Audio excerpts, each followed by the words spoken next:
যারা প্রেম করে বিয়ে করে, অর্থাৎ বিবাহপূর্ব সম্পর্কে আবদ্ধ থাকে তারপর বিয়ে করে, তাদের এই বিয়ে কি বৈধ বিয়ে হিসেবে গণ্য হবে? কোনো মেয়েকে বিয়ে করার নিয়ত রেখে তার সাথে প্রেম করার ব্যাপারে শরীয়তের হুকুম কি? আল্লাহু আকবার। প্রথম কথা হচ্ছে, প্রেম করা খুব ভালো জিনিস, কিন্তু খারাপ না। কি খারাপ? এটা খারাপ না, কিন্তু করতে হবে বিয়ের পরে। ইসলামের ইনস্ট্রাকশন হচ্ছে প্রেমটা করতে হবে বিয়ের পরে। প্রেম কথাটাকে আমরা স্বামী স্ত্রীর মধ্যে সীমাবদ্ধ রাখাটাই এটা শরীয়তের দৃষ্টিভঙ্গি। প্রেমটাকে আমরা দ্বীনি ওয়ার্ড হিসেবে ব্যবহার করি না, কারণ প্রেমের আরবি শব্দ হচ্ছে ইশক। ইশক যেন আল্লাহ এবং আল্লাহ রাসূল সম্পর্কে অবশ্য আমাদের সাহিত্যে আমাদের অনেক লোকের কথাবার্তা দেখা যায়, রাসূল প্রেম, আল্লাহ প্রেম। প্রেম কথাটা আসলে আল্লাহ রাসূলের সাথে ইউজ না করাই ভালো। মাহাব্বাত, ভালোবাসা সেখানে থাকবে। আর প্রেম হচ্ছে স্বামী স্ত্রীর মধ্যে। ইসলামিক প্রেমটা হলো স্বামী স্ত্রীর মধ্যে।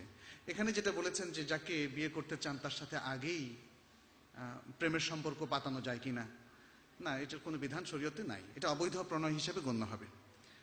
যার সাথে বিবাহ বন্ধনে আবদ্ধ হবেন, আপনি পুরুষ হন অথবা নারী হন না কেন, প্রয়োজনীয় কথা, প্রয়োজনীয় দেখা সাক্ষাৎ সেটা জায়েজ আছে। তবে দেখা সাক্ষাতের ক্ষেত্রে আরেকটা কথা মনে হয় আমাদের বলা উচিত, সেটা হচ্ছে মাহরাম থাকতে হবে।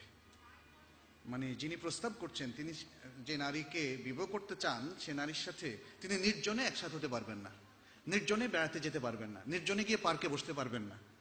এবং ইভেন মেয়ের ঘরেও যদি আপনি দেখতে যান, সেখানে বাবা মা বললো ঠিক আছে তারা একটু আলাপ করুক না, এই আলাপ করার সুযোগ নেই। সেখানে অবশ্যই কোনো মাহরাম অথবা তৃতীয় ব্যক্তি থাকতে হবে, কারণ হাদিসের বক্তব্য হচ্ছে যখনই কোনো পুরুষ অথবা নারী একসাথে বসে তখন তৃতীয় ব্যক্তি হিসাবে থাকে কে?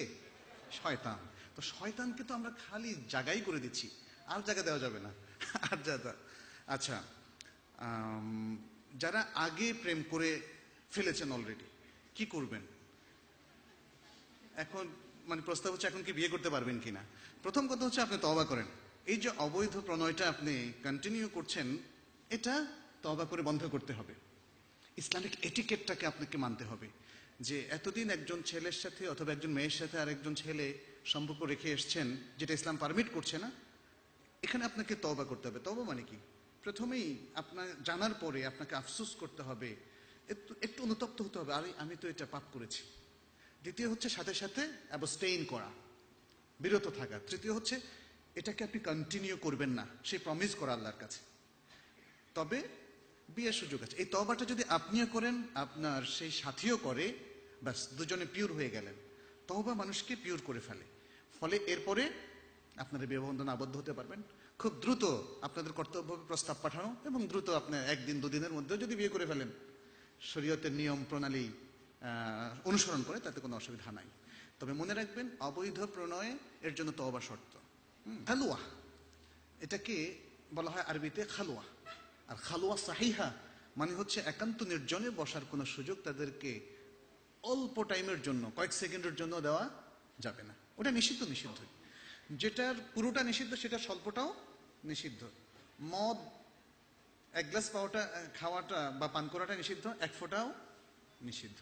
ঠিক তেমনি খালুয়া। হয়তো বলবেন যে এই 2-5 সেকেন্ডের মধ্যে কি হবে, ব্যাপারটা সেটা নয়। এটা হচ্ছে একটা মূলনীতির বিষয়, যেটা হারাম হারাম। সুতরাং আমরা এই সুযোগটাই ওপেন করতে চাই না, এবং এই সুযোগটা ওপেন না করার মধ্যেই কিন্তু সবার কল্যাণ, এটা মনে রাখতে হবে। ইসলামের প্রত্যেকটা হুকুমের মধ্যে কল্যাণ। দিনে দেখা যায় বিবাহের দিন তারিখ ঠিক হলে ছেলে মেয়ে পরস্পর মোবাইলে কথাবার্তা বলে এক্ষেত্রে শরীয়তের বিধান কি? আমার জানা মতে সেটেল ম্যারেজের ক্ষেত্রে এরকম কথাবার্তা বলে অনেকে বিয়ে ভেঙে গেছে। এবং মজার ব্যাপার হচ্ছে, আমাকে কোনো ছেলে বলেছে যে তারা এইভাবে কথা বলতে বলতে চুটিয়ে এমন কথা বলেছে যেটা বলাটা আসলেই অসঙ্গত, অন্যায়, এরকম কথা পর্যন্ত বলেছে, সে বিবাহ ভেঙে গেছে, হয় নাই। তাহলে কি হবে বলেন তো? মানে শরীয়তকে লঙ্ঘন করা ঠিক না। শুধুমাত্র প্রয়োজনীয় দেখা এবং অত্যন্ত প্রয়োজনীয় কথার বাইরে আর কোনো ধরনের যে আমরা তো বিবন্ধন আবদ্ধ হতে যাচ্ছি, এরকম কোনো সুযোগ নাই। যদি আপনারা খুব দ্রুত কথাবার্তা বলতে চান, তাহলে আদ্য করে ফেলেন, স্বামী এবং স্ত্রী হয়ে যান, ব্যাস। এটাই হচ্ছে আমাদের জন্য রেখা, মূল রেখা। এই মূল রেখাটা আপনারা পালন করেন, তারপরে ফ্রি।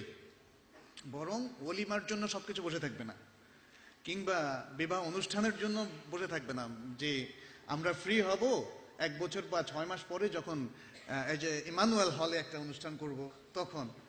এরকম জরুরি কিছু না। আগদের পরে স্বামী এবং স্ত্রী ফ্রি হয়ে যেতে পারে, কোনো অসুবিধা নাই। তো যখন আল্লাহ তাআলা এত সুযোগ রেখে দিয়েছেন, তাহলে আমরা নিজেরা কিছুটা রেস্ট্রিকশন করে অবৈধ প্রণয়ের চর্চা করার কোনো সুযোগ আসলে নাই। এটা করাটা উচিত না।